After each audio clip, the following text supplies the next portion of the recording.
one shot. The mana is...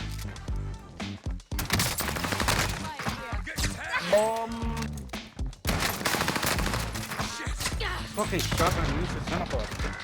Let's rewind the clocks back a few months before Vanguard came out. Remember the 410 Ironhide shotgun? It was one of the first shotguns ever introduced to Warzone that featured insanely high head and neck multipliers with an insane 2-shot kill range. So why doesn't everyone use it? Well, it's limited to only getting you that 2-shot kill against a fully armored player only if you're hitting that head and the neck region with those shots at that range. Otherwise, it's going to take 3 shots. It may be one of the most frustrating guns to use, albeit incredibly badass and fun, because my god, it's a lever action. I feel like that inherently is just badass in general. It's a shame that we don't have a shotgun with that kind of range that can 2-tap players with body shots and not just headshots. Or do we? Well, as it turns out, we actually do. The Model 680. It's a shotgun that I often overlook in Warzone because, let's be honest, it's pretty tough to use. Yeah, it does have some power, but it's incredibly niche, and for an average player, it's going to be a struggle to make it work. You need to have good movement and map awareness to make these kind of pump action guns work. You'll just be shot down if you take 2 shots or more out in the open, so you need to utilize that kind of cat and mouse style of gameplay, which is super fun, and it doesn't always happen naturally for most players though. But I was wrong about this gun. I always wrote it off quick and thought you're better off with a semi-auto, and while that's still kind of mostly true, I think I've been underselling how insane this gun can be. And you might be thinking to yourself, whoa, did it get a stealth buff or something? No, it's always been this good, but it just takes work to know how to utilize it well, and I think it's time I hype this gun up just a little bit more because, to be honest, after revisiting it, playing with the Combat and the other Vanguard shotguns, my god, this thing is nuts in the right hands. I'm talking, of course, about the 680, but with Dragon's Breath in particular. That's right, if you thought players were angry enough about you using a shotgun, make sure to show them that it's a fire-breathing shotgun. So let's take a look at why this thing is so insane and why I believe I was wrong in overlooking this thing so often. First of all, Dragon's Breath is basically a straight up buff in most areas for these Modern Warfare shotguns in Warzone. Incendiary on the Vanguard guns is more of a trade-off now, especially after the most recent nerf, but on the Modern Warfare guns, it basically completes them and makes them better in most cases, although the max effective range is cut down a little bit, but that's not really important for a shotgun, to be honest.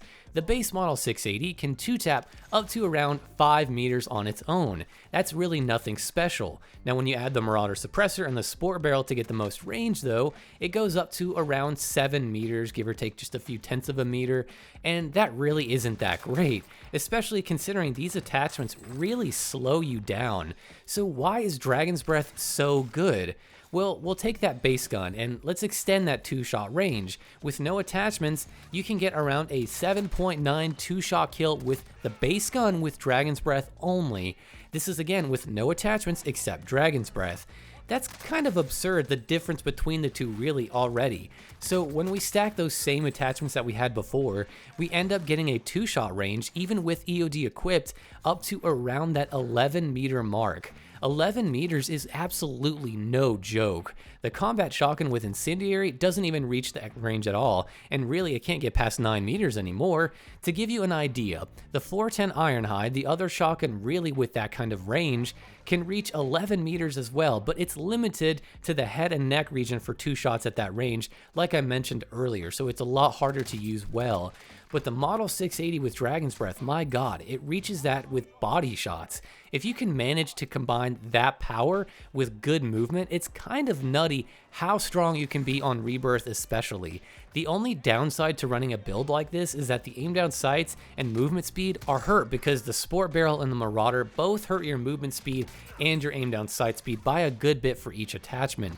So if you don't want to be slow, try using the Liberator Barrel instead with the Marauder Suppressor. The range only goes down to about 10.5 meters roughly, and that's still pretty nutty. The Liberator Barrel doesn't hurt movement speed at all, so it's a bit more balanced. But to be honest, I've been enjoying the huge range build of the Marauder and the Sport Barrel because it's just so much fun, and I recognize that a lot of people, including myself really hate slow movement builds, and honestly I never really recommended this build, but I've been using it and the range is awesome, the pellet spread is really tight, So I've kind of enjoyed it more and more, and especially since I've been working on my movement ability.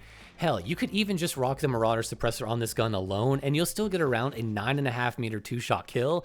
But I would say using the Liberator and the Marauder is the recommended setup for kind of having good range with some mobility still. And if we look at the class setup, you'll see we can offset that with no stock, which is the attachment we use for movement speed and aim down sight speed. That's really how you're going to be dominating these CQB fights. So let's check out the class. Of course, we have no stock, like I just said. We have Dragon's Breath, that's pretty much essential for this class. We have the Liberator barrel, which gives us some range, not as much as the Sport barrel. And of course, we have the Marauder Suppressor, which the Marauder Suppressor, if you didn't know, is the single best attachment on the guns that have it for range, which it gives you about a 24% increase in range compared to the Sport barrel, which is only around that 14% mark or so. Then we have the 5 milliwatt laser because it does help sprint to fire time, which is super important for a shotgun, and it also tightens that hipfire spread a good bit, which does make it easier for good players to hit those shots when you're sort of slide canceling and jumping around.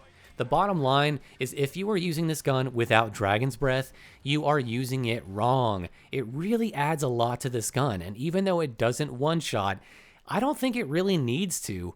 It deals enough damage with 2 shots at that range that it honestly makes it work just fine, to be honest. It could be I've been working on my movement more, and so I'm a bit more acclimated to the playstyle this type of gun requires, so I'm making the conscious effort to focus more on movement a lot. So if you see me moving and jumping like a sweaty boy, that's why. And hey, I'm not gonna lie, it's kind of fun. I know in the past I've said that this gun deserves a one-shot kill range, and while I think maybe a small one-shot kill range is still okay, I feel like after using this and really getting my movement down, I don't feel it's quite as necessary. I'm still kind of on the fence about it, but once you get your movement down, that's really how these guns start to come out. And I might make another video on how I've been kind of perfecting my movement. Not really perfecting, it's not really perfected at all, but how I've improved my movement and things you can do if you want to use auto tac sprint with the shotgun, with the pump actions in particular.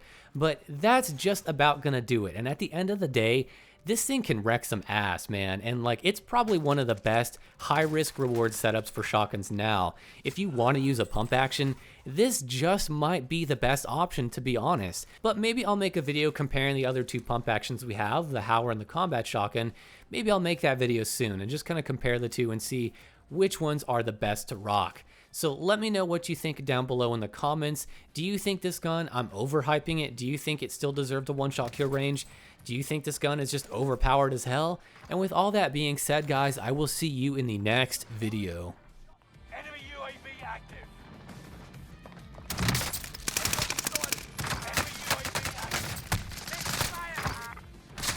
E a pai pega nesse game.